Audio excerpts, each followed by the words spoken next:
اور یہ ہم صورتحال دیکھتے ہیں کہ جب فیول پرائسز بڑھتی ہیں تو ہر چیز جو ہے وہ مہنگی ہو جاتی ہے، اور وہ زیادہ تر عام آدمی کے استعمال کی چیزیں ہیں، اس میں پھل سبزیاں ہیں اور دیگر اجناس ہیں، وہ تمام چیزیں متاثر ہوتی ہیں۔ اس کے ساتھ ساتھ جیسے ہم دیکھتے ہیں کہ ڈیزل کی قیمتیں بڑھنے سے، جیسے آپ نے ٹرانسپورٹرز کا ذکر کیا، تو اس کے کرایوں میں اضافہ ہو جاتا ہے، اس کے ساتھ ساتھ کسانوں کو اپنے معاملات میں مشکلات کا سامنا کرنا پڑتا ہے۔ تو یہ عوام کو کیسا ریلیف دیا جاتا ہے کہ جب قیمتیں بڑھانی ہوتی ہیں تو وہ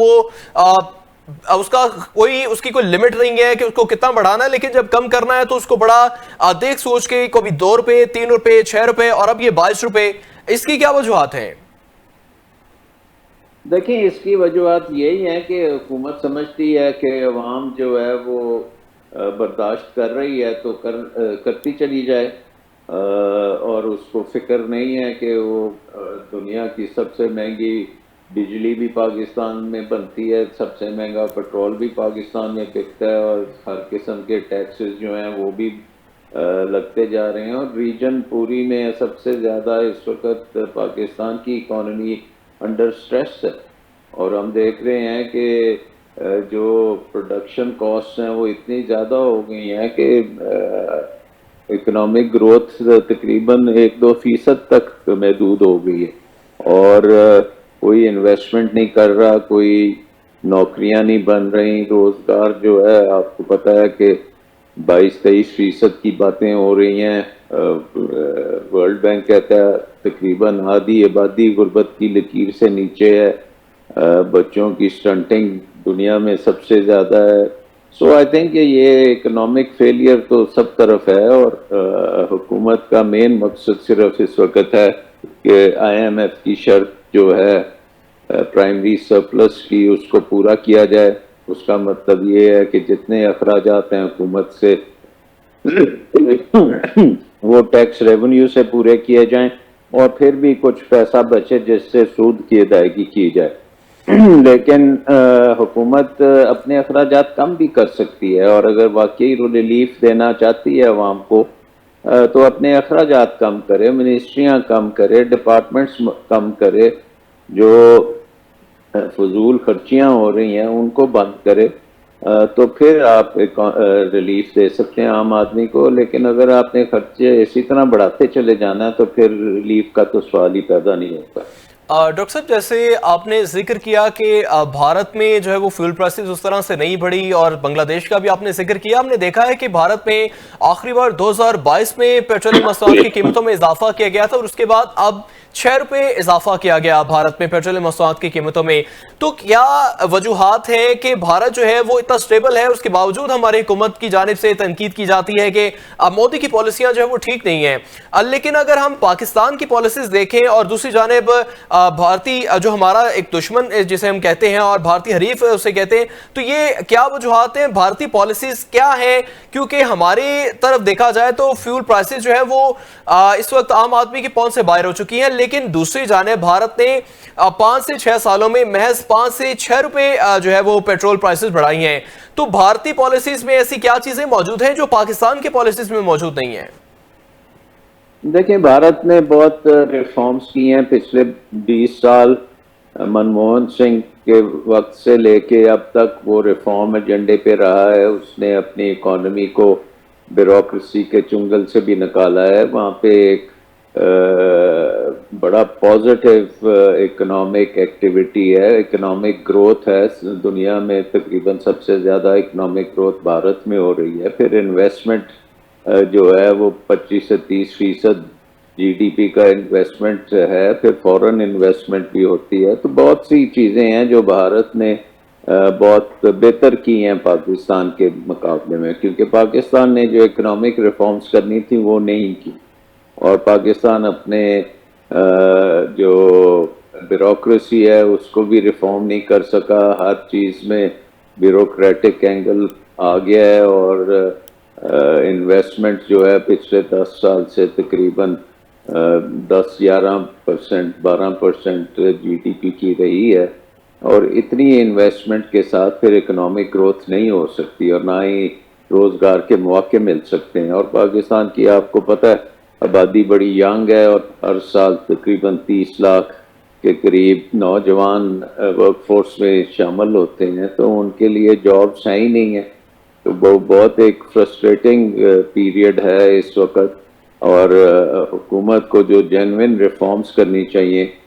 جس میں ڈی ریگولیشن کرنی چاہیے، جس میں ڈاؤن سائزنگ کرنی چاہیے، اخراجات کم کرنے چاہیے، جس میں انویسٹمنٹ کی کو ترجیح دینی چاہیے، ٹیکسز جو ہیں ان کو کم کرنا چاہیے، وہ چیزیں ہمیں پالیسیز میں نظر نہیں آتی.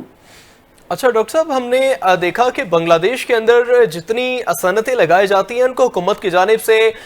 بجلی کے نرخوں میں بہت زیادہ ریلیف دیا جاتا ہے. اس کے ساتھ ساتھ